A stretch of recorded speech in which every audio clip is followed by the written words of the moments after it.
Assalamualaikum.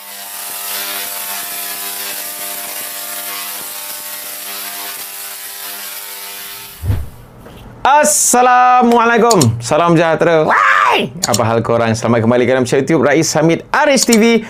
Masih lagi bersama dengan YouTuber kegemaran rakyat Malaysia, Indonesia, Brunei, Singapura, Patani dan juga Filipina. Rais Hamid, apa hal korang? Check it out now. Ya berabadu, let's go. Come on yo. Bismillahirrahmanirrahim. Allahumma salli ala Muhammad wa ala ali Muhammad. Allahu Akbar. Tekan butang subscribe. Aku sebenarnya tak nak buat video pun pasal benda ni sebab bagi aku ini adalah marketing murah. Tapi mungkin kerana dia famous dan mungkin juga kerana aku ni one of the pioneer ataupun senior content creator dekat Malaysia ni since 2014-2013. Aku juga seorang bekas pegawai, veteran Tentera Udara Diraja Malaysia. Jadi semalam ada beberapa orang yang minta pendapat aku pasal isu, bukan isu pun sebenarnya. Ada seorang ni, dia content creator yang selalu buat affiliate punya video. Dekat video dia tunjuk dia buat tattoo, lepas tu dia ceritalah, cakap pun dah macam pusing-pusing lah pasal dia cubaan lah, dugaan lah, dosa yang terzahir dan sebagainya lah. Pendek cerita, lebih kurang dia ada masalah hidup. Jadi dia melepaskan dia punya tension, dia punya stress dia tu, pergi buat tattoo. Dekat sini aku bukannya nak judge dia, apa dia nak buat, tunggang terbalik dia, itu antara dia dengan Allah, itu hidup dia, pandai-pandai dia lah. Lagipun dekat social media dah ramai yang cerita diorang pun diuji, diorang pun dugaan macam-macam dalam hidup, tapi diorang baik, diorang tak buat benda-benda bodoh, diorang semua alim. Macam biasa dekat channel aku akan cakap aku punya reaction benda-benda yang orang tak fikir, aku fikir. Mula-mula hukum cacah tattoo ataupun tattoo stiker, tattoo palsu haram, full stop. Nanti meninggal hang masuk neraka ke, hang masuk syurga ke, hati hang baik ke, hati hang suci ke, perbuatan itu haram, tetap haram. And then pandangan peribadi aku, bila tengok betul-betul, bila aku buat research, ada AI apa semua, stardom apa semua ni kan, itu kan tattoo betul pun, itu tattoo stiker, tattoo palsu, tattoo semi permanent. Korang pergilah buat survey sendiri dekat online, dekat TikTok shop, dekat Shopee apa semua ni, melambak. Dan tattoo tu memang nampak macam real. Macam mana pula boleh nampak macam merah-merah tu? Nampak merah-merah tu pukul merah lah dia. Satu lagi, maybe dia punya stiker tu dia ada alahan kulit dan sebagainya, boleh jadi merah juga. Mungkin ada orang nak argue dengan aku, tattoo betul tu, tattoo betul. Lantak dia lah, bukan masalah aku. Lepas tu ni aku tak faham pasal generasi Z, generasi Alpha, generasi baru ni. Sebab apa? Zaman-zaman generasi aku ni, kami pun tak terlepas daripada buat salah, daripada buat dosa. Mungkin kami ni tak suka ponteng kelas agama lah. Ustaz-ustaz kami, ustazah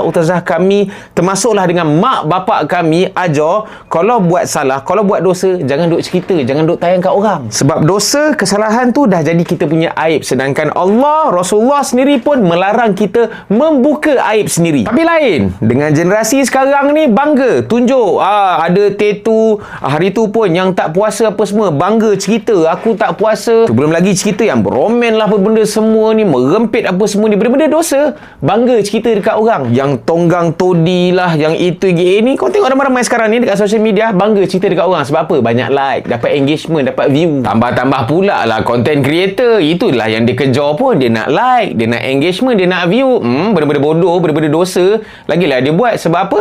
Dah korang yang bagi perhatian. Tak kisahlah tattoo tu real ke, tattoo tu stiker lah, tapi bila kau buat video tunjuk benda-benda yang macam ni, buat tattoo dan sebagainya, tunjuk aib, tunjuk dosa, kau pula seorang content creator yang dah ramai pengikut, dia dah bagi macam-macam tanggapan. Mula-mula akan ada penyokong-penyokong, geng-geng liberal, geng-geng enabler yang sama-sama buat tattoo, yang akan cakap, alah buat tattoo ni bukan confirm masuk neraka pun. Lepas tu bila engkau ni ramai follower ni dia jatuh dalam banyak kategori. Ada yang follow engkau sebab tak suka engkau, nak tengok perkembangan kau. Ada yang follow kau nak tengok update kau. Tapi ada juga follow engkau sebab dia mengidolakan kau, mungkin dia menyembah engkau, mungkin dia taksub dengan kau. Yang follow sebab suka, taksub, sembah engkau ni, apa benda yang kau buat, baik buruk, semua akan jadi ikutan. Tak mustahil bila dalam video kau bercerita, kau tension, stres apa semua, and then kau buat tattoo, mungkin 2-3 follower kau akan buat juga. Aku nak tanya, kau nak bertanggungjawab tak terhadap dosa diorang? Secara tak langsung kau juga dah bagi satu mindset, mentality, it's okay untuk buat dosa. Salah mana Nabi ajar it's okay untuk buat dosa? Dosa-dosa lah. Dosa tak boleh buat. Lantaklah kau tengah tension kau tengah stres kau ditimpa malang kau patutnya berbalik kepada Allah. Alah, takkan itu pun aku nak ajar. Sap, masuk enabler pula cakap, alah, kau bukan berada dalam kasut dia. Kau tak tahu apa yang dia hadap. Memanglah aku tak tahu apa yang dia hadap. Tapi kalau kau tengok sekarang dekat Gaza, dekat Palestin sana, yang diuji lagi teruk. Makan tak ada, pakai tak ada, dibom setiap hari apa semua.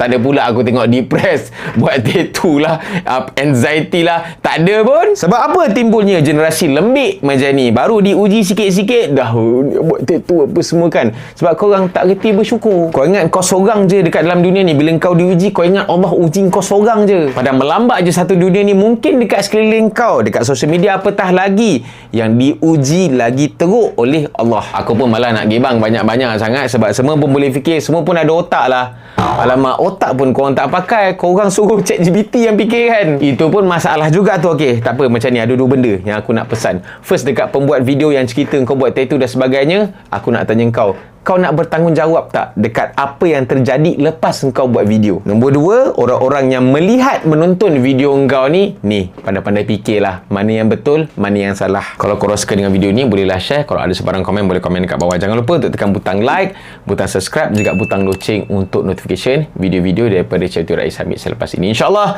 semoga semuanya dipermudahkan rezeki, dipermudahkan urusan juga. Jumpa lagi dalam next video. Assalamualaikum. Bye-bye. See ya. Kau boleh tengok banyak je design sama pun ada ni, stiker punya.